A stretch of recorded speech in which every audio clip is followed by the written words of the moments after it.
രാധ ഞാൻ രാധ കണ്ണനെ മറക്കാത്ത രാധ. രാധ ഞാൻ രാധ കണ്ണനെ മറക്കാത്ത രാധ.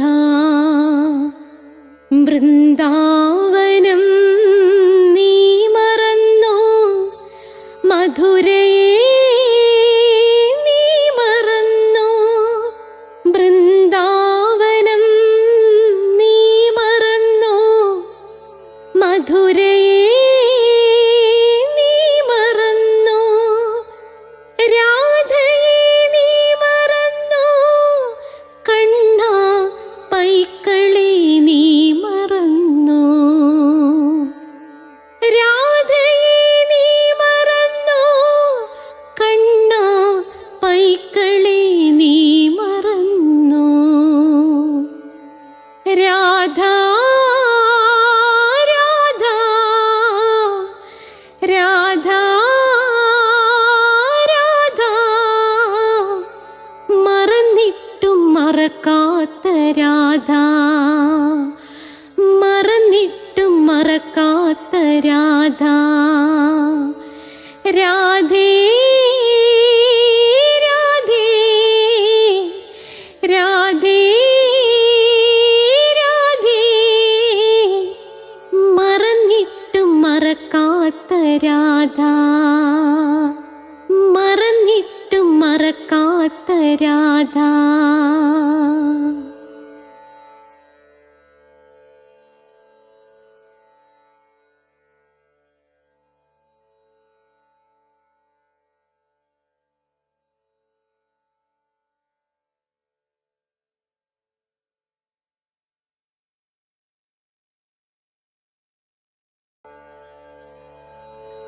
രാധ ഞാൻ രാധ കണ്ണനെ മറക്കാത്ത രാധ. രാധ ഞാൻ രാധ കണ്ണനെ മറക്കാത്ത രാധ. വൃന്ദാവനം നീ മറന്നോ, മധുരയെ നീ മറന്നോ. വൃന്ദാവനം നീ മറന്നോ, മധുരയെ നീ മറന്നോ. രാധേ രാധേ ഓ രാധേ രാധേ രാധേ രാധേ ഓ രാധേ രാധേ രാധേ രാധേ ഓ രാധേ രാധേ രാധേ രാധേ ഓ രാധേ രാധേ. രാധേ രാധേ എന്ന ചാനലിലേക്ക് എല്ലാ പ്രേക്ഷകർക്കും സ്വാഗതം. ഇന്ന് ധർമ്മപദം 17ാമത്തെ എപ്പിസോഡാണ്. ഇതിന് മുമ്പുള്ള എപ്പിസോഡുകൾ പ്ലേലിസ്റ്റ് എടുത്താൽ കിട്ടും. ഇതുകൂടാതെ സ്പോക്കൺ ഇംഗ്ലീഷ് ഉണ്ട്, അത് നിങ്ങൾക്ക് പ്ലേലിസ്റ്റിൽ നിന്ന് എടുത്ത് നോക്കി പഠിക്കാം. ജ്യോതിഷമുണ്ട്, ഓരോ മാസത്തിൽ ജനിച്ചവരുടെ ഫലങ്ങൾ, പിന്നെ നക്ഷത്ര ഫലങ്ങൾ, അതിനെക്കുറിച്ചുള്ള സംശയങ്ങൾ നിങ്ങൾക്ക് എന്നോട് ചോദിക്കാം. ഡിസ്ക്രിപ്ഷൻ ബോക്സിൽ എൻ്റെ നമ്പറുണ്ട് 9645333999. നാരായണീയത്തിൻ്റെ ക്ലാസ് ഉണ്ട്, അഷ്ടപതിയുടെ ക്ലാസ് ഉണ്ട്. അതേ കണക്ക് തന്നെ നിങ്ങൾ പ്ലേലിസ്റ്റ് എടുത്ത് തീർച്ചയായിട്ടും അഷ്ടാവക്ര ഗീത നിങ്ങൾ കേട്ടിരിക്കണം. വളരെ നല്ലതാണ്. ഒരിടത്തൊരിടത്തൊരു അച്ഛനുണ്ടായിരുന്നു എന്നത് എല്ലാവരും കേൾക്കണം. അച്ഛാ പ്ലീസ് മകളെ ഒന്ന് കെട്ടിപ്പിടിക്കൂ എന്ന ആ വീഡിയോ കുടുംബത്തിൽ സമാധാനം ആഗ്രഹിക്കണം എല്ലാവരും ഒന്ന് കണ്ടിരിക്കേണ്ട ഒരു വീഡിയോ ആണത്. അപ്പോൾ നമുക്ക് തുടങ്ങാം. ധർമ്മപദം, ശ്രീബുദ്ധൻ എഴുതിയ ധർമ്മപദം, ശ്രീകൃഷ്ണന്റെ അവതാരമായ ശ്രീബുദ്ധന്റെ ധർമ്മപദം. ഓം മഹാഗണപതയേ നമഃ. ഓം മണിപത്മേ ഹും. ഓം ശ്രീ രാധാകൃഷ്ണായ നമഃ. ഓം രാധായൈ സ്വാഹ.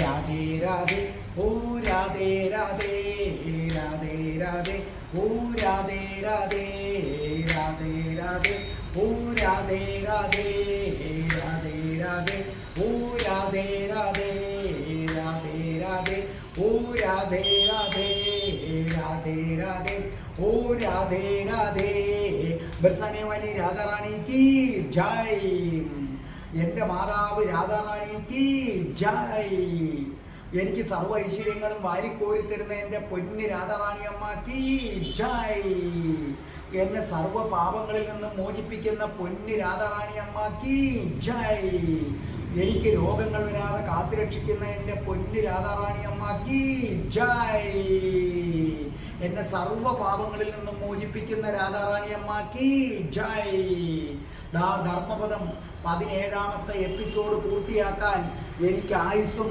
ആരോഗ്യവും തന്ന എൻ്റെ പൊന്ന് രാധാറാണി അമ്മ കി ജയ് ധർമ്മപദം ആരംഭിക്കുകയാണ്. അതിനു മുമ്പ് കഠിന കൃഷ്ണഭക്തനായിരുന്ന ഞാൻ, മറ്റൊരു ക്ഷേത്രത്തിലും പോകാതിരുന്ന ഞാൻ എങ്ങനെയാണ് കഠിന രാധാഭക്തനായതെന്നൊരു വീഡിയോ ഇട്ടിട്ടുണ്ട്. നിശ്ചയമായും നിങ്ങളത് കേൾക്കണേ. ലിങ്ക് വേണ്ടവർ പറഞ്ഞാൽ ഞാൻ ഇട്ടുതരാം. അപ്പൊ ഇന്നത്തെ ബുദ്ധന്റെ ശ്ലോകം എന്താണെന്ന് നോക്കാം. സ്വന്തം തെറ്റുകളിലേക്ക് നോക്കുക, സ്വന്തം തെറ്റുകളിലേക്ക് നോക്കുക, നിങ്ങളുടെ ചെയ്തികളും വീഴ്ചകളും അറിയുക, മറ്റുള്ളവരുടെ തെറ്റുകൾ പൊറുക്കുക. ഒന്നും കൂടെ, സ്വന്തം, ഇത് വളരെ പ്രധാനപ്പെട്ടതാണ്, നിങ്ങളുടെ ജീവിതത്തിൽ അങ്ങേയറ്റം പാലിക്കപ്പെടേണ്ട ഒന്നാണ്. സ്വന്തം തെറ്റുകളിലേക്ക് നോക്കുക, നിങ്ങളുടെ ചെയ്തികളും വീഴ്ചകളും അറിയുക, മറ്റുള്ളവരുടെ തെറ്റുകൾ പൊറുക്കുക. ഇംഗ്ലീഷിൽ പറഞ്ഞാൽ look to your own faults. അതാണ് ലുക്ക് ടു, നോക്കുക, your own faults, what you have done or left undone. Overlook the faults of others. അത് ഇമ്പോർട്ടൻ്റ് ആണ്, കണ്ടോ, ഓവർലുക്ക് ചെയ്യാനാണ് പറഞ്ഞിരിക്കുന്നത്, the faults of others. ശ്രദ്ധിച്ചു കേട്ടോ. എന്താണ് നമ്മുടെയൊക്കെ ഒരു രീതി, അല്ലെങ്കിൽ ഒരു സാധാരണ ജനങ്ങളുടെ രീതി എന്ന് പറഞ്ഞാൽ എന്താണ്? സ്വന്തം കുറ്റങ്ങളെ, സ്വന്തം തെറ്റുകളെ കണ്ടില്ലെന്ന് നടിക്കുക. അതിനെക്കുറിച്ച് നമ്മൾ അല്പപ്പോലും ബോധവാന്മാരല്ല. എന്നിട്ട് മറ്റുള്ളവരുടെ കുറ്റങ്ങൾ കണ്ടുപിടിക്കും. കണ്ടുപിടിച്ചിട്ട് അതിനെ നമ്മൾ വലുതാക്കി കാണിക്കും. ഇങ്ങനെ ഒരു സ്വഭാവം ഇവിടെ സാധാരണ ജനങ്ങൾക്ക് ഉണ്ട്. ഇതിൻ്റെ കാരണം അഹങ്കാരമാണ്. അഹംബോധം ഒന്ന് കുറച്ച് മാന്യമായി പറയാം. സാധാരണ രീതിയിൽ പറഞ്ഞാൽ അഹങ്കാരം, അത് തന്നെയാണ് ഇതിന് കാരണം. എന്തുകൊണ്ട്? ശ്രദ്ധിച്ചു കേട്ടോ. മറ്റെല്ലാവർക്കും ധാരാളം കുറ്റങ്ങളുണ്ട്, എനിക്കൊരു കുറ്റവും കുറവും ഇല്ല എന്നാണ് ഇപ്പം നിങ്ങളുടെ വീടിനടുത്തുള്ള ഒരാളെ, അല്ലെങ്കിൽ നിങ്ങൾ പരിചയത്തിലുള്ള ഒരാളെ നിങ്ങൾ കുറ്റം പറയുന്നു എന്നിരിക്കട്ടെ. അയാൾ അങ്ങനെയാണ്, ഇയാൾ ഇങ്ങനെയാണടേ, അയാൾക്ക് അങ്ങനെയൊക്കെയുള്ള ദോഷമുണ്ടടേ, വൃത്തികെട്ടവനാടേ, ഇങ്ങനെ നിങ്ങൾ കുറ്റം പറയുന്നു എന്നിരിക്കട്ടെ. അപ്പോൾ അതിൻ്റെ അർത്ഥം എന്താണെന്ന് നിങ്ങൾക്കറിയാമോ? അയാള് കുറ്റങ്ങളും കുറവുകളും ഉള്ളവനാണെന്നും ഈ ഞാൻ യാതൊരു കുറ്റങ്ങളും യാതൊരു കുറവുകളും ഇല്ലാത്ത ആളാണ് എന്നുമാണ്. അതിനെയാണ് നമ്മൾ അഹങ്കാരം എന്ന് പറയുന്നത്. അപ്പൊ ചിന്തിക്കുക, നിങ്ങൾ ഒരാളെ കുറ്റം പറയുമ്പോൾ നിങ്ങൾ യാതൊരു കുറ്റങ്ങളും യാതൊരു കുറവുകളും ഇല്ലാത്ത എല്ലാം തികഞ്ഞ ഒരു മനുഷ്യനാണോ? ആണെന്ന് ഉറപ്പുണ്ടോ? ഉറപ്പുണ്ടെങ്കിൽ കുറ്റം പറയാൻ. പക്ഷേ യാതൊരു കുറ്റങ്ങളും യാതൊരു കുറവുകളും ഇല്ലാത്ത മനുഷ്യനാണ് ഞാനെന്ന ബോധമുണ്ടെങ്കിൽ പിന്നെ എനിക്ക് എങ്ങനെയാണ് മറ്റൊരാളെ കുറ്റപ്പെടുത്താൻ പറ്റുന്നത്? അപ്പം ആരെങ്കിലും അയാൾ അങ്ങനാടേ, അയാൾ വൃത്തികെട്ടവനാടേ, അവന് 2 ഭാര്യമാരുണ്ടടേ, അല്ലെങ്കിൽ അവക്ക് വേറൊരു ഭർത്താവുണ്ടടേ, അവിടെ വരുന്നത് ഞാൻ കണ്ടിട്ടുണ്ടടേ, അവക്ക് അഹങ്കാരമാടേ, പോകുന്ന പോക്ക് കണ്ടിട്ടുണ്ടോടേ എന്നൊക്കെ നിങ്ങൾ പറയുമെങ്കിൽ അതിൻ്റെ അർത്ഥം ആ പറയുന്ന ആൾക്ക് ഒരുപാട് കുറ്റങ്ങളുണ്ട്, ഒരുപാട് കുറവുകളുണ്ട്. അത് അയാൾ മനസ്സിലാക്കാത്തത് കൊണ്ട് അയാൾ എന്ത് ചെയ്യുന്നു? മറ്റൊരാളെ കുറ്റം പറയുന്നു. അതായത് രണ്ട് കാലിലും മന്ത് വെച്ചിട്ട് ഒരു കാലിൽ മന്തുള്ളവനെ കുറ്റം പറയുന്നു. അപ്പം നിങ്ങളുടെ കുറ്റങ്ങളെ അവഗണിച്ച് മറ്റുള്ളവരുടെ കുറ്റങ്ങളെ, മറ്റുള്ളവരുടെ കുറവുകളെ വലുതാക്കി കാണിക്കുന്നു. ശ്രദ്ധിക്കുക, ബുദ്ധൻ പറയുന്നു, ആരാണോ, ശ്രദ്ധിച്ചു കേട്ടോ, ശ്രീ ബുദ്ധൻ പറയുന്നു, ആരാണോ മറ്റുള്ളവരെ കുറ്റപ്പെടുത്തുന്നത്, ആരാണോ അവൻ ഇന്ന കുഴപ്പങ്ങളുണ്ടെന്ന് പറയുന്നത്, അവൻ മോക്ഷം കിട്ടാതെ അലയും, ജനന മരണ ചക്രങ്ങളിൽപ്പെട്ട് വട്ടം കറങ്ങും. ഓരോ ജന്മം കഴിഞ്ഞ് മരിച്ചു കഴിഞ്ഞാൽ മറ്റൊരു ഗർഭപാത്രത്തിലേക്ക് അവൻ വലിച്ചെറിയപ്പെടും. അങ്ങനെയാണെങ്കിൽ രാധേ രാധേ എന്ന ഈ ചാനൽ കേൾക്കുന്നതിൽ എത്ര പേർക്ക് പറയാൻ പറ്റും നിങ്ങൾ പുനർജന്മ ചക്രത്തിൽ കിടന്ന് വട്ടം കറങ്ങില്ല എന്ന്? എത്ര പേർക്ക് നെഞ്ചിൽ കൈവച്ച് പറയാൻ പറ്റും ഞാൻ ഒരാളെയും ഞാൻ കുറ്റം പറയില്ല എന്ന്? നിങ്ങളിൽ എത്ര പേർക്ക് പറയാൻ പറ്റും? അപ്പൊ ബുദ്ധൻ പറയുകയാണ്, മറ്റൊരാളെ കുറ്റപ്പെടുത്തുന്നവന് മോക്ഷം കിട്ടില്ല. മോക്ഷം കിട്ടണമെങ്കിൽ ഒരു പ്രധാനപ്പെട്ട കാര്യം, അന്യന്റെ കുറ്റങ്ങളെ അവഗണിക്കണം. അന്യന്റെ കുറ്റങ്ങളെ അവഗണിക്കണം. കാരണം അത് നിങ്ങളുടെ കാര്യമല്ല, നിങ്ങൾക്കതുമായി യാതൊരു ബന്ധവുമില്ല. അതിനകത്ത് ഇടപെടാൻ നിങ്ങളോട് ആരും ആവശ്യപ്പെട്ടിട്ടുമില്ല. പിന്നെ എന്തിനാണ് നിങ്ങളതിൽ വിഷമിക്കുന്നത്? ശ്രദ്ധിച്ചു കേട്ടോണം.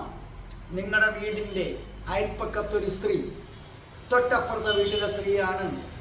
അവിടെ രാത്രിയാകുമ്പോൾ ഒരുത്തൻ മതിൽ ചാടി വരുന്നു എന്നിരിക്കട്ടെ. ഇതൊന്ന് നിങ്ങൾ കണ്ടു കഴിഞ്ഞാൽ പിന്നെ പറയണോ? ആ നിമിഷം തന്നെ ഫോൺ എടുക്കും, ഉറങ്ങിക്കിടക്കുന്ന കൂട്ടുകാരിയെയും വിളിച്ചുണർത്തിയിട്ട് പറയും, ഒരുത്തം മതിലിയാടി പോയടേ അപ്പുറത്തോട്ട്. ചിലരാണെങ്കിലോ പോലീസിനെ വിളിച്ചറിയിക്കും, ചിലരാണെങ്കിലോ സദാചാര പോലീസ് ചമയും. ഓർക്കുക, നിങ്ങളുടെ വീടിൻ്റെ അപ്പുറത്തൊരു സ്ത്രീയുണ്ട്. അവരുടെ വീട്ടിലേക്ക് ഒരുത്തൻ രാത്രി മതിലിയാടി പോകുന്നു എങ്കിൽ അത് നിങ്ങളുടെ വിഷയമാണോ? നിങ്ങൾക്കതിനകത്ത് എന്ത് കാര്യം? അത് നിങ്ങളെ ബാധിക്കുന്നതാണോ? അതിനകത്ത് ഇടപെടാൻ നിങ്ങളോട് ആരെങ്കിലും ആവശ്യപ്പെട്ടുവോ? ഒരുത്തൻ നിങ്ങളുടെ വീട്ടിൻ്റെ അപ്പുറത്തൊരു പെണ്ണൊരുത്തനുമായിട്ട് ഒളിച്ചോടിപ്പോയി. അത് നിങ്ങൾക്കെന്ത്? അത് അവരുടെ പ്രശ്നമാണ്, അത് നിങ്ങളുടെ പ്രശ്നമല്ല. മനസ്സിലായില്ലേ? ഒരുത്തനെ വെള്ളമടിച്ചിട്ട് വന്ന് ചീത്ത വിളിക്കുന്നു. ഉടനെ നിങ്ങൾ പറയുന്നു അവൻ വെള്ളമടിയാണ്. എന്താണ് നിങ്ങൾക്കെന്താ വേണ്ടത്? നിങ്ങളുടെ വേറൊരുത്തൻ വെള്ളമടിച്ച് വർത്തമാനം പറയുന്നതിന് നിങ്ങൾക്കെന്ത്? അത് നിങ്ങളുടെ കാര്യമല്ല, അത് വിട്ടേരെ. നിങ്ങൾ അതിനകത്ത് തല വെച്ചേക്കരുത്. നിങ്ങൾക്കൊരു ജോലി ബുദ്ധൻ പറഞ്ഞു തരുന്നു. നിങ്ങളുടെ ജോലി അയലത്തുകാരൻ്റെ കുറ്റങ്ങൾ കണ്ടുപിടിക്കലല്ല, മറ്റുള്ളവരുടെ കുറ്റങ്ങൾ കണ്ടുപിടിക്കലല്ല. പലപ്പോഴും എന്താണ് നമ്മുടെ കണ്ണുകൾ അപ്പുറത്തെ വീട്ടിൽ ആരൊക്കെ വരുന്നു, ആരൊക്കെ ഇറങ്ങിപ്പോകുന്നു, ആരോടൊക്കെ സംസാരിക്കുന്നു. ഒരു വീട്ടിലെ പെണ്ണ് അണിഞ്ഞൊരുങ്ങിപ്പോയാ എന്തുവാ ഈ ഇടയായിട്ട് കുറെ ഒരുക്കമുണ്ട് കേട്ടാ. ഇതൊന്നും നിങ്ങളെ ബാധിക്കുന്ന കാര്യമല്ല. പോയി തലയിട്ട് ജനന മരണ ചക്രങ്ങളുടെ അടിയിൽ തല വെച്ചു കൊടുക്കരുത്. ഓർമ്മിക്കുക, ബുദ്ധൻ നിങ്ങൾക്കൊരു ജോലി തരുന്നു. ബുദ്ധൻ പറയുകയാണ്, ഇപ്പൊ ഞാൻ നേരത്തെ പറഞ്ഞ ഉദാഹരണം, ഒരുത്തൻ ഇല്ലേ നിങ്ങളുടെ വീട്ടിൻ്റെ അപ്പുറത്തുള്ള സ്ത്രീയുടെ വീട്ടിലേക്ക് രാത്രി മതില് ചാടുന്നു.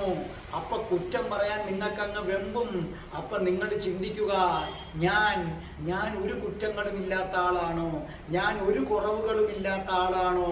നിങ്ങൾ സ്വയം ചിന്തിക്കുക. അപ്പോൾ ബുദ്ധൻ പറയുന്നു, നിങ്ങൾ ചെയ്യേണ്ടത് നിങ്ങളുടെ കുറ്റങ്ങൾ എന്തൊക്കെയാണ്, നിങ്ങളുടെ കുറവുകൾ എന്തൊക്കെയാണ്, അത് നിങ്ങൾ ആലോചിക്കുക. നിങ്ങൾക്ക് മുൻകോപം വരുമോ? നിങ്ങൾ എടുത്തടിച്ച കണക്ക് സംസാരിക്കുമോ? പെട്ടെന്ന് കരയുമോ? ആരെങ്കിലേക്ക് എപ്പോഴും വഴക്ക് പറഞ്ഞുകൊണ്ടിരിക്കുമോ? കലപില നിങ്ങൾ സംസാരിക്കുമോ? അല്പം പിശുക്ക് കൂടുതലുണ്ടോ? പിച്ചക്കാർ വന്നാൽ അല്പം റഫായിട്ട് നിങ്ങൾ പെരുമാറുമോ? മക്കളോടൊക്കെ ഓവറായി വഴക്ക് പറയുന്നുണ്ടോ? ഇങ്ങനെ സ്വയം ചിന്തിക്ക്. എന്തൊക്കെയാണ്? ഞാൻ ഭർത്താവിനോട് എപ്പോഴും കിടന്ന് വഴക്കിടുന്നുണ്ടോ? അല്ലെങ്കിൽ ഭർത്താവ് ചിന്തിക്കുക, ഞാൻ ഭാര്യയോട് വഴക്കിടുന്നുണ്ടോ? അവൾ ഇവിടെ ഇരിക്കുമ്പോൾ ഞാൻ മറ്റൊരാളെ സ്നേഹിക്കുന്നുണ്ടോ? ഇങ്ങനെ നിങ്ങൾ നിങ്ങളുടെ കുറ്റങ്ങൾ, നിങ്ങളുടെ കുറവുകൾ കണ്ടുപിടിക്കാൻ ശ്രമിക്കുക. അങ്ങനെ നിങ്ങൾ സ്വയം സമ്പൂർണനാകാൻ ശ്രമിക്കുക. സത്യം പറഞ്ഞു കഴിഞ്ഞാൽ നമ്മൾ പരിപൂർണമായും ഒരു കുറ്റങ്ങളും ഒരു കുറവുകളും ഇല്ലാത്തവനാകുമ്പോൾ മാത്രമേ നമുക്ക് മറ്റൊരാളെ കുറ്റം പറയാനുള്ള അവകാശമുള്ളൂ. പക്ഷേ ഒരു കുറ്റങ്ങളും കുറവുകളും ഇല്ലാത്തവൻ പിന്നെ ഒരിക്കലും ആരെയും ഒന്നും പറയില്ല. അങ്ങനെയാണെങ്കിൽ നിങ്ങൾ ചിന്തിക്കൂ, നിങ്ങൾക്ക് നിങ്ങളുടെ മക്കളെപ്പോലും കുറ്റം പറയാനുള്ള അവകാശമുണ്ടോ? എന്തുകൊണ്ട്? ആദ്യം നിങ്ങൾ കുറ്റവിമുക്തനാകണം, എന്നിട്ടല്ലേ നിങ്ങൾക്ക് മക്കളെ കുറ്റം പറയാൻ പറ്റൂ. നമ്മൾ പണ്ടും നിങ്ങൾക്ക് എല്ലാം അറിയാവുന്നതാണില്ലേ? ശ്രീരാമ പരമകൃഷ്ണ ഹംസരടുത്ത് ഒരു പയ്യനെ കൊണ്ടുവന്നിട്ട് അമ്മ പറഞ്ഞു, ഇവൻ ഇരുട്ടവളുക്ക ലഡു നീക്കിയാണ്, ഇങ്ങനെ പോയാൽ ഇവന്റെ പല്ലെല്ലാം പുഴുത്തു പോകും, അങ്ങൊന്ന് ഉപദേശിക്കണം. അപ്പോൾ പരമഹംസര് പറഞ്ഞു അടുത്ത ആഴ്ച വരാൻ. അടുത്ത ആഴ്ച ചെന്ന് കഴിഞ്ഞപ്പോൾ പരമഹംസര് പറഞ്ഞു, മോനെ നീ ലഡു കഴിക്കരുത്. അപ്പൊ ഈ അമ്മ ചോദിച്ചു, അത് അന്നേരം പറഞ്ഞാൽ പോരായിരുന്ന? അപ്പൊ പരമഹംസര് ചിരിച്ചിട്ട് പറഞ്ഞു, അന്നേരം ഞാനും കഴിക്കുമായിരുന്നു. അപ്പൊ ഞാൻ ഈ തെറ്റ് ചെയ്യുകയാണ്, പിന്നെ ഞാൻ എങ്ങനെയാണ് അവനെ ഉപദേശിക്കുന്നത്? അങ്ങനെയാണെങ്കിൽ നിങ്ങൾക്ക് നിങ്ങളുടെ മകനെ പോലും കുറ്റം പറയാൻ അവകാശമുണ്ടോ? ഇല്ല. നിങ്ങൾ നിരവധി കുറ്റം ചെയ്തിട്ടാണ് നിങ്ങളുടെ മകൻ്റെ അടുത്ത് നീ അത് ചെയ്തത് ശരിയായില്ല, അല്ലെങ്കിൽ നിങ്ങളുടെ മോളടുത്ത് നീ ഇത് ചെയ്തത് ശരിയായില്ല. അപ്പോൾ നമ്മൾ സ്വയം ചിന്തിക്കുക, ഞാൻ ചെയ്തിട്ടുള്ളതെല്ലാം ശരിയാണോ? അങ്ങനെ നിങ്ങൾ സ്വയം സമ്പൂർണനാവുക. അപ്പം എന്താ പറഞ്ഞിരിക്കുന്നത്? സ്വന്തം തെറ്റുകളിലേക്ക് നോക്കുക. നിങ്ങളുടെ പ്രവർത്തികൾ, നിങ്ങളുടെ വീഴ്ചകൾ, അത് നിങ്ങൾ അറിയുക. മനസ്സിലായില്ലേ? അങ്ങനെയാണ് ബുദ്ധൻ പറയുന്നത്. അപ്പൊ നിങ്ങൾ തെറ്റായിട്ടുള്ള എന്തെങ്കിലും പ്രവർത്തികൾ ചെയ്തിട്ടുണ്ടെങ്കിൽ നിങ്ങൾ എന്താണ് അതിനെക്കുറിച്ച് പശ്ചാത്തപിക്കണം എന്നല്ല ബുദ്ധൻ പറയുന്നത്. ഇപ്പൊ നിങ്ങളുടെ കയ്യിൽ നിന്ന് ഒരു തെറ്റ് വന്നു പോയി, നിങ്ങൾ പശ്ചാത്തപിക്കണ്ട. ബുദ്ധൻ പറയുകയാണ്, അത് ആവർത്തിക്കാതിരിക്കുക. നിങ്ങളുടെ കയ്യിൽ നിന്ന് ഒരിക്കൽ ഒരു തെറ്റ് വന്നാൽ അത് ആവർത്തിക്കാതിരിക്കുക. ഇപ്പൊ ഈ പറഞ്ഞതുപോലെ നിങ്ങൾ പറയുന്നു, ഓ കണ്ടില്ലേ വൃത്തികെട്ടവൻ വെള്ളം അടിച്ചിട്ട് വന്ന് അവൻ്റെ പെണ്ണും പിള്ള എടുത്തിട്ട് ഇടിയാണ്, അപ്പുറത്തെ വീട്ടിലോ അല്ലെങ്കിൽ നാത്തൂന്റെയോ കാര്യമാണ്. അപ്പൊ നിങ്ങൾ പറഞ്ഞു പോയി. ബുദ്ധൻ പറയുന്നു, അതിനകത്ത് ഇനി പശ്ചാത്തപിക്കണ്ട. അയ്യോ ഭഗവാനെ ക്ഷമിക്കണേ, ഒന്നും വേണ്ട, യാതൊന്നും വേണ്ട. പിന്നെയോ, ഇനി ഒരിക്കലും ഞാൻ ഇങ്ങനെ മറ്റൊരാളെ കുറ്റം പറയില്ല, ഈ തെറ്റ് ഞാൻ ആവർത്തിക്കില്ല എന്നൊരു പ്രതിജ്ഞ എടുത്താൽ മതി. അല്ലാതെ ഭഗവാനെ ക്ഷമിക്കണേ ക്ഷമിക്കണേ എന്നെ ശിക്ഷിക്കല്ലേ എന്ന് പറഞ്ഞ് 5 ദിവസം കഴിഞ്ഞ് വീണ്ടും വേറൊരാളുടെ കുറ്റം നിങ്ങൾ പറയരുത്. അപ്പൊ ബുദ്ധൻ പറയുന്നത് ഇത്രയേ ഉള്ളൂ. മറ്റുള്ളവരുടെ കുറ്റങ്ങൾ കണ്ടുപിടിക്കാൻ പോകാതെ നിങ്ങൾ എന്തു ചെയ്യുക? നിങ്ങളുടെ തെറ്റുകൾ, നിങ്ങളുടെ കുറവുകൾ കണ്ടുപിടിക്കുക. എന്നിട്ട് എന്തു ചെയ്യുക? തെറ്റുകൾ ആവർത്തിക്കാതിരിക്കുക. നിങ്ങൾ ചെയ്യേണ്ട ഒരേ ഒരു കാര്യം, നിങ്ങൾ എന്തു ചെയ്യുക? തിന്മകൾ കുറച്ച് കൊണ്ടുവരിക, നന്മകൾ കൂട്ടി കൊണ്ടുവരിക. അങ്ങനെ മനസ്സ് മുഴുവനും ഏതാക്കി മാറ്റുക? നിങ്ങൾ നന്മയുള്ളതാക്കി മാറ്റുക. അപ്പൊ ചുരുക്കി പറഞ്ഞാൽ ബുദ്ധൻ പറയുന്നത് ഒരൊറ്റ കാര്യം, ഒരിക്കലും അന്യന്റെ കുറ്റങ്ങൾ കണ്ടുപിടിക്കാൻ പോകരുത്. നിങ്ങൾക്കൊരെണ്ണം അന്യൻ ചെയ്തത് കുറ്റമാണെന്ന് തോന്നുന്നെങ്കിൽ അത് കളയുക. അത് അവരുടെ കാര്യമാണ്, നമുക്കതിൽ ഇടപെടരുത്. അന്യന്റെ കുറ്റങ്ങൾ പറയുന്നത് മഹത്തായ പാപങ്ങളിൽ ഒന്നാണെന്ന് ബുദ്ധൻ പറയുന്നു. ഇനി ബുദ്ധൻ പറയുന്നു, അറിയാതെ നിങ്ങൾ ഒരു തെറ്റ് ചെയ്തു പോയി, ഒരാളെ കുറ്റം പറഞ്ഞു പോയി. ബുദ്ധൻ പറഞ്ഞു, സാരമില്ല, അതിനകത്ത് പശ്ചാത്തപിക്കേണ്ട, കളഞ്ഞേരെ. പക്ഷേ ഇനി ഇത് ആവർത്തിക്കരുത്. ഇവിടെയാണ് ബുദ്ധമതക്കാരും ക്രിസ്ത്യാനികളുടെയും സമീപനങ്ങൾ തമ്മിലുള്ള ഒരു വ്യത്യാസം. ക്രിസ്തുമതത്തിൽ ക്രിസ്ത്യാനികൾ എന്ത് ചെയ്യുന്നു? ഈ തെറ്റ് സംഭവിച്ചാൽ അത് ഓർത്തിരിക്കുന്നത് പശ്ചാത്തപിക്കുവാനാണ്. നിങ്ങൾ പശ്ചാത്തപിക്കും തോറും നിങ്ങളിൽ കുറ്റബോധം ഉണ്ടാകും. ബുദ്ധമതം ഒരിക്കലും കുറ്റബോധം സൃഷ്ടിക്കുന്നില്ല. ബുദ്ധമതം എപ്പോഴും അത് ഓർമ്മപ്പെടുത്താൻ വേണ്ടിയാണ്. ആ തെറ്റിനി ആവർത്തിക്കരുത്. ബുദ്ധൻ പറഞ്ഞത് കഴിഞ്ഞതൊക്കെ കഴിഞ്ഞു പോയത് തന്നെയാണ്. ആ കഴിഞ്ഞു പോയതിനെ കുറിച്ച് ഓർത്ത് ഇനി ഒരിക്കലും നിങ്ങൾ ദുഃഖിക്കേണ്ട, നിങ്ങൾ പശ്ചാത്തപിക്കേണ്ട, നിങ്ങൾക്ക് കുറ്റബോധങ്ങളോ അശേഷം വേണ്ട. നിങ്ങൾക്കിപ്പം 50 വയസ്സായെന്നിരിക്കട്ടെ. അപ്പം നിങ്ങൾ ഈ വീഡിയോ കേട്ട് കഴിഞ്ഞിട്ട് അയ്യോ ഞാൻ ഒരുപാട് പേരെ കുറ്റം പറഞ്ഞിട്ടുണ്ടല്ലോ, എത്ര കുറ്റങ്ങൾ പറഞ്ഞു, അങ്ങനെ നിങ്ങൾ ഖേദിക്കണ്ട എന്നാണ് ബുദ്ധൻ പറയുന്നത്. അങ്ങനെ വിഷമിക്കണ്ട. നിങ്ങൾ പറയേണ്ടത് ഇപ്പോൾ എനിക്ക് മനസ്സിലായി, എനിക്ക് ഭഗവാൻ ബുദ്ധൻ എന്നെ അനുഗ്രഹിച്ചു. നിങ്ങൾ ആരാധിക്കുന്ന ഏത് ദൈവം എന്ന് പറഞ്ഞു കഴിഞ്ഞാൽ രാധാറാണി എങ്കിൽ രാധാറാണി, ശിവഭക്തരാ കേൾക്കുന്നതെങ്കിൽ ശിവഭക്തര്, ആ ദൈവം എന്നെ നേരായ മാർഗത്തിൽ കൊണ്ടുവരാൻ വേണ്ടി ഈ വീഡിയോ കേൾപ്പിച്ചു. ഇന്നു മുതൽ ഞാൻ മറ്റുള്ളവരുടെ കുറ്റങ്ങൾ പറയുകയില്ല. എന്തു വന്നാലും ഞാൻ മറ്റൊരാളുടെ കുറ്റങ്ങൾ പറയുകയും, മറ്റൊരാളെന്ന് പറഞ്ഞാൽ സ്വന്തം ഭർത്താവ് പോലും, സ്വന്തം മക്കൾ പോലും, സ്വന്തം ഭാര്യ പോലും മറ്റൊരാളാണ്. ഞാൻ ആരുടെയും കുറ്റങ്ങളും കുറവുകളും ഒന്നും പറയില്ല എന്ന് വിചാരിച്ചാൽ മാത്രം മതി. അതിലൊരു ജാഗ്രത പുലർത്തണം, കുറ്റബോധം വേണ്ട. ഇതാണ് ബുദ്ധമതവും ക്രിസ്തുമതവും തമ്മിലുള്ള ഒരു വലിയ വ്യത്യാസം. ഇതുകൊണ്ടാണ് ബുദ്ധൻ നിങ്ങളടുത്ത് മൗനം ശീലിക്കാൻ പറയുന്നത്. ഈ കലപില കലപില എന്നിങ്ങനെ കൊടുന്ന് പറഞ്ഞുകൊണ്ടിരിക്കുമല്ലോ, അവർക്ക് എപ്പോഴും എന്തെങ്കിലുമൊക്കെ പറയണം. പറയാൻ അവർക്കൊരു സബ്ജക്റ്റ് വേണം, ഒരു സബ്ജക്റ്റ് വേണം. അപ്പോഴവരെന്ത് ചെയ്യും? മറ്റുള്ളവരുടെ നെഗറ്റീവ്സ് എന്താണെന്ന് നോക്കും. ഒന്നും വേണ്ട, ഒരാൾ കുറച്ചു നേരം മിണ്ടാതിരുന്നാൽ മതി, അല്ലെങ്കിൽ ഒരു പെണ്ണ് മിണ്ടാതിരുന്നാൽ മതി, ഉടനെ തുടങ്ങും. കണ്ടില്ലേ, ഒരക്ഷരം മിണ്ടത്തില്ല, അവിടെ വായിക്കാത്ത പഴവ, അമുക്ക താപ്പാനെയാണ് കേട്ടാ, മിണ്ടാപ്പൂച്ച കലമുടയ്ക്കും. കണ്ടോ, വല്ല കാര്യമുണ്ടോ? പോയി പാവ എരന്നു വാങ്ങുകയാണ്. അപ്പോൾ ബുദ്ധൻ പറയുന്നു, നിങ്ങൾ കഴിയുന്നത്ര എന്താണ് മൗനം പാലിക്കുക. നിങ്ങൾ അധികം സംസാരിക്കാൻ പോകുന്നതാണ് കുഴപ്പം. നിങ്ങൾ ആവശ്യത്തിന് സംസാരിക്കുക എന്ന് പറയും. ബുദ്ധൻ പറയുന്നത് അങ്ങനല്ല, അത്യാവശ്യത്തിന് മാത്രം സംസാരിക്കുക, അത്യാവശ്യത്തിന് മാത്രം. അതായത് ഇപ്പം നിങ്ങൾ വീട്ടിലിരിക്കുമ്പോൾ നിങ്ങളുടെ മക്കൾ പക്വത വന്നവരാണെങ്കിൽ അങ്ങോട്ട് ചെന്നിട്ട് മോനെ അല്ലെങ്കിൽ മോളെ വിശക്കുന്ന അമ്മ ചോറിടട്ടെ, ഇതതിന് നിങ്ങൾ ചോദിച്ചത് കൊണ്ട് അവൻ വന്ന് കഴിക്കില്ല. അവൻ അല്ലെങ്കിൽ അവർക്ക് വിശന്നാൽ അവർ വന്ന് കഴിച്ചിരിക്കും. അവർ വിശക്കുമ്പോൾ അവർ നിങ്ങളുടെ അടുത്ത് പറയും, കണ്ട ഒരു സംഭാഷണം കുറച്ചുകൂടെ നിങ്ങൾക്ക്.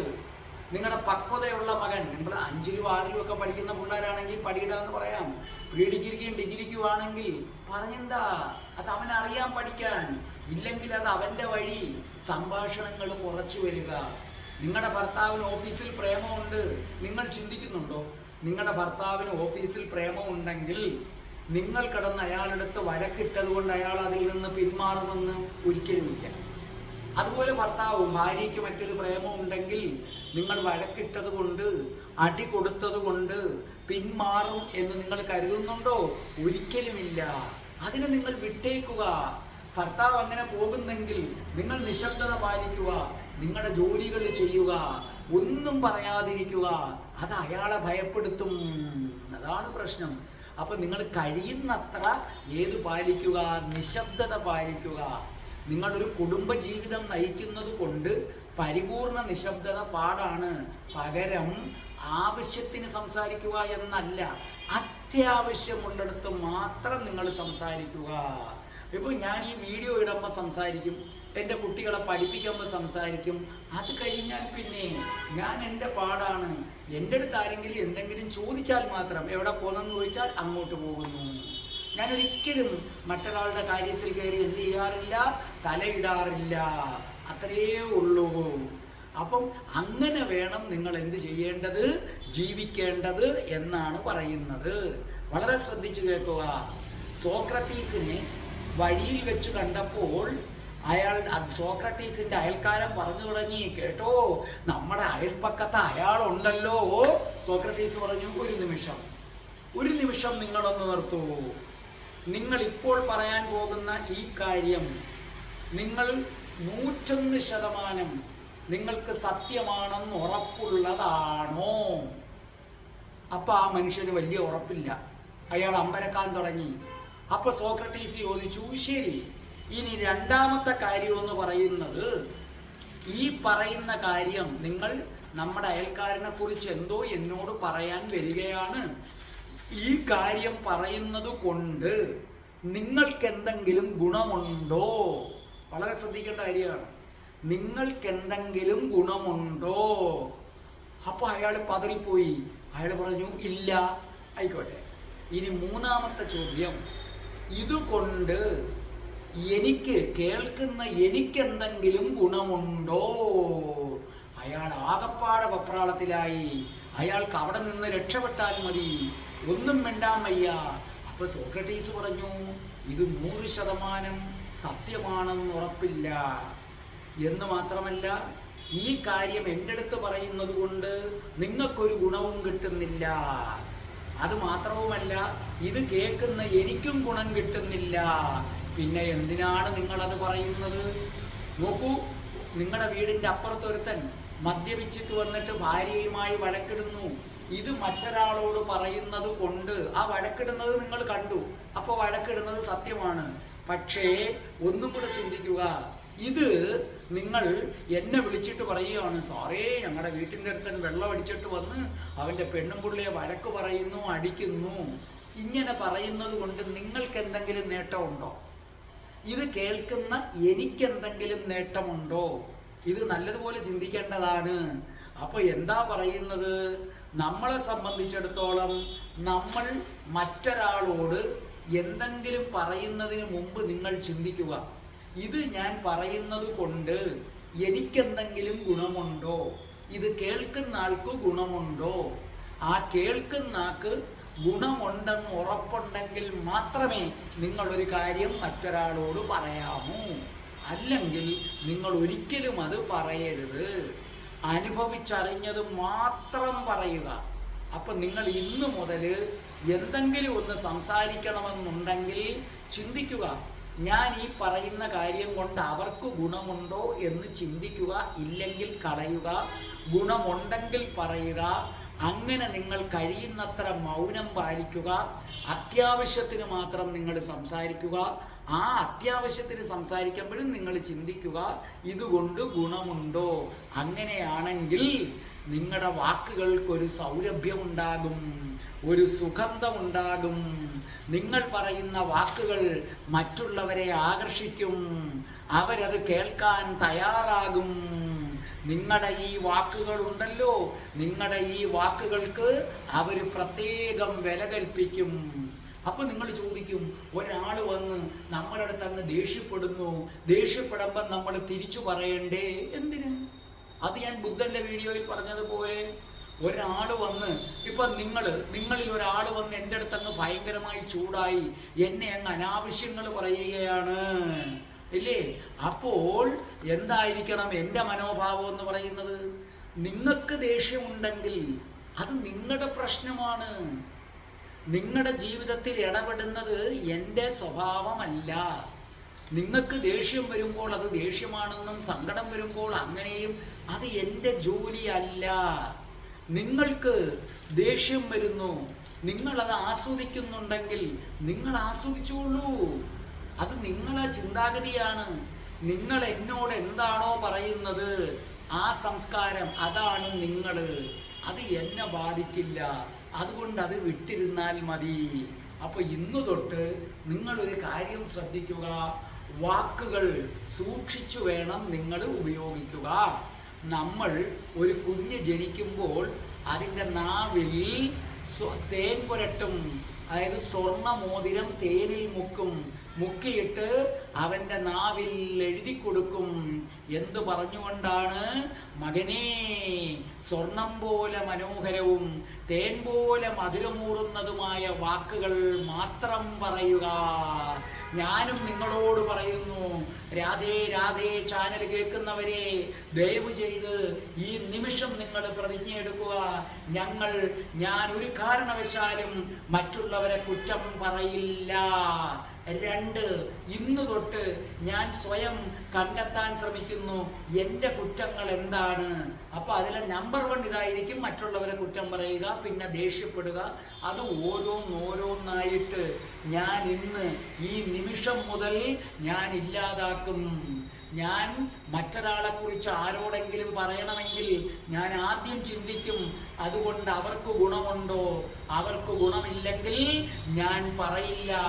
ഇന്നു മുതൽ രാധേ രാധേ ചാനൽ കാണുന്നവരെ, നിങ്ങളുടെ വാക്കുകൾ സ്വർണം പോലെ മനോഹരവും തേൻ പോലെ മധുരവുമുള്ളതാകട്ടെ. ഇത് കേട്ടുകൊണ്ടിരിക്കുന്ന ഓരോരുത്തരും അനുഗ്രഹിക്കപ്പെട്ടവരായി സ്വർണം പോലെ മനോഹരവും തേൻ പോലെ മധുരമൂറുന്നതുമായ വാക്കുകൾ കൊണ്ട് മറ്റുള്ളവരിലേക്ക് നിങ്ങൾ സന്തോഷം പകരുമെങ്കിൽ ഞാൻ ധന്യനായി. രാധേ രാധേ ചാനൽ ധന്യമായി. ധർമ്മപദം ധന്യമായി. ധർമ്മപദം ധന്യമായി. ധർമ്മപദം ധന്യമായി. രാധേ രാധേ ഓ രാധേ രാധേ രാധേ രാധേ ഓ രാധേ രാധേ രാധേ രാധേ ഓ രാധേ രാധേ രാധേ രാധേ ഓ രാധേ രാധേ രാധേ രാധേ ഓ രാധേ രാധേ രാധേ രാധേ ഓ രാധേ രാധേ. ഓം ശ്രീം ഹ്രീം ക്ലീം ഐം രാസേശ്വരി രാധികായ സ്വാഹ.